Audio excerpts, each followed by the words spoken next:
오늘 하세나 본문은 사도행전 1장 12절에서 26절까지의 말씀입니다. 그리고 나서 그들은 올리브 산이라고 하는 산에서 예루살렘으로 돌아왔다. 그 산은 예루살렘에서 가까워서 안식일에도 걸을 수 있는 거리에 있다. 그들은 성 안으로 들어와서 자기들이 묵고 있는 다락방으로 올라갔다. 이 사람들은 베드로와 요한과 야고보와 안드레와 빌립과 도마와 바돌로메와 마테와 알페오의 아들 야고보와 열심당원 시몬과 야고보의 아들 유다였다. 이들은 모두 여자들과 예수의 어머니 마리아와 예수의 동생들과 함께 한 마음으로 기도에 힘썼다. 그 무렵에 신도들이 모였는데 그 수가 120명쯤이었다. 베드로가 그 신도들 가운데 일어서서 말하였다. 형제 자매 여러분, 예수를 잡아간 사람들의 앞잡이가 된 유다에 관하여 성령이 다윗의 입을 빌어 미리 말씀하신 그 성경 말씀이 마땅히 이루어져야만 하였습니다. 그는 우리 가운데 한 사람으로서 이 직무의 한 몫을 맡았습니다. 그런데 이 사람은 불의한 삭수로 밭을 샀습니다. 그러나 그는 거꾸러져서 배가 터지고 창자가 쏟아졌습니다. 이 일은 예루살렘에 사는 모든 주민이 다 알고 있습니다. 그래서 그들은 그 땅을 자기들의 말로 아겔다마라고 하였는데 그것은 피의 땅이라는 뜻입니다. 시편에 기록하기를 그의 거처가 폐허가 되게 하시고 그 안에서 사는 사람이 없게 하십시오 하였고 또 말하기를 그의 직분을 다른 사람이 차지하게 해주십시오 하였습니다. 그러므로 주 예수께서 우리와 함께 지내시는 동안에 곧 요한이 세례를 주던 때로부터 예수께서 우리를 떠나 하늘로 올라가신 날까지 늘 우리와 함께 다니던 사람 가운데서 한 사람을 뽑아서 우리와 더불어 부활의 증인으로 삼아야 할 것입니다. 그리하여 그들은 바사바라고도 하고 유스도라고도 하는 요셉과 마띠아 두 사람을 앞에 세우고서 기도하여 아뢰었다. 모든 사람의 마음을 다 아시는 주님께서 이 두 사람 가운데서 누구를 뽑아서 이 섬기는 일과 사도직의 직분을 맡게 하실지를 우리에게 보여주십시오. 유다는 이 직분을 버리고 제갈 곳으로 갔습니다. 그리고 그들에게 제비를 뽑게 하니 마띠아가 뽑혀서 11사도와 함께 사도의 수에 들게 되었다.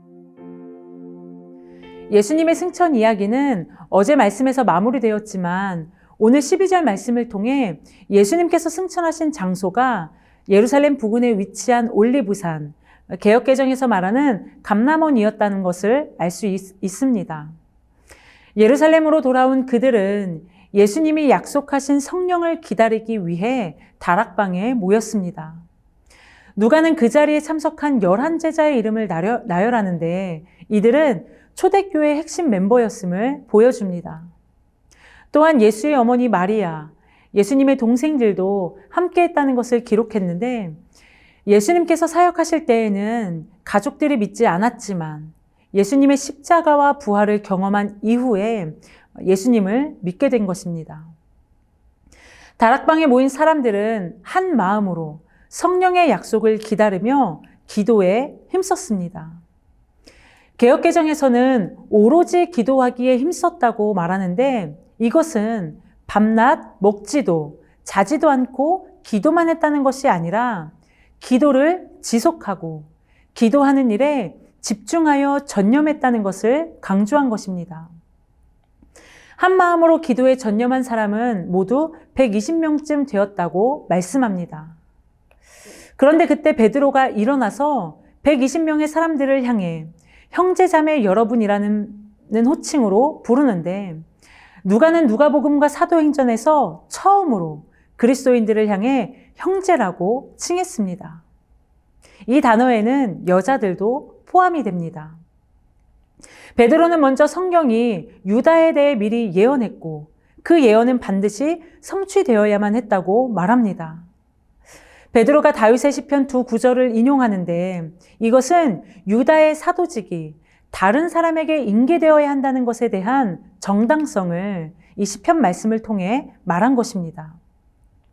이어지는 21절과 22절에서 새롭게 선출될 사도가 갖추어야 할 조건과 사명을 말씀합니다.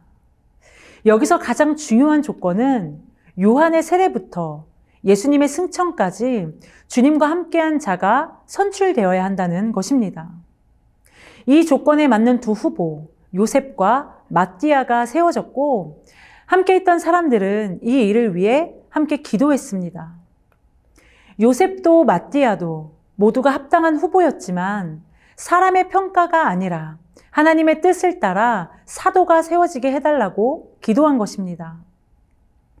여기서 제비를 뽑았다는 것은 사도를 세우는 일에 주님의 택하심을 구하며 인간의 이해관계나 의도가 관여할 수 없었다는 것을 의미합니다.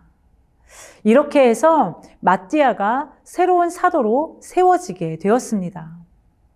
오늘 말씀에서 보면 다락방에 모인 사람들에게 있어서 가장 중요했던 것은 자신들의 뜻이 아닌 주님의 뜻이었다는 것을 알 수 있습니다.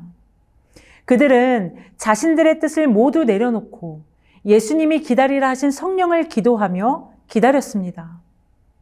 그들이 기도에 전념했다는 것은 오직 주님의 때와 주님의 뜻만이 중요했다는 것을 보여주는 것입니다. 또한 새로운 사도를 세울 때에도 자신들의 평가가 아니라 하나님의 뜻을 따라 세워지게 해달라고 기도했습니다. 사랑하는 성도 여러분, 다락방에 모였던 사람들에게만이 아닌 오늘 우리에게도 가장 중요한 것은 주님의 뜻이 이루어지는 것입니다. 주님의 뜻은 기도를 통해 이루어지는 것을 우리가 오늘 말씀을 통해 보았듯이 우리의 기도가 주님의 뜻을 이뤄가는 통로라는 것을 기억하며 오늘 하루도 우리 가운데 이루어질 주님의 뜻을 사모하며 기도하는 모두가 되기를 소망합니다.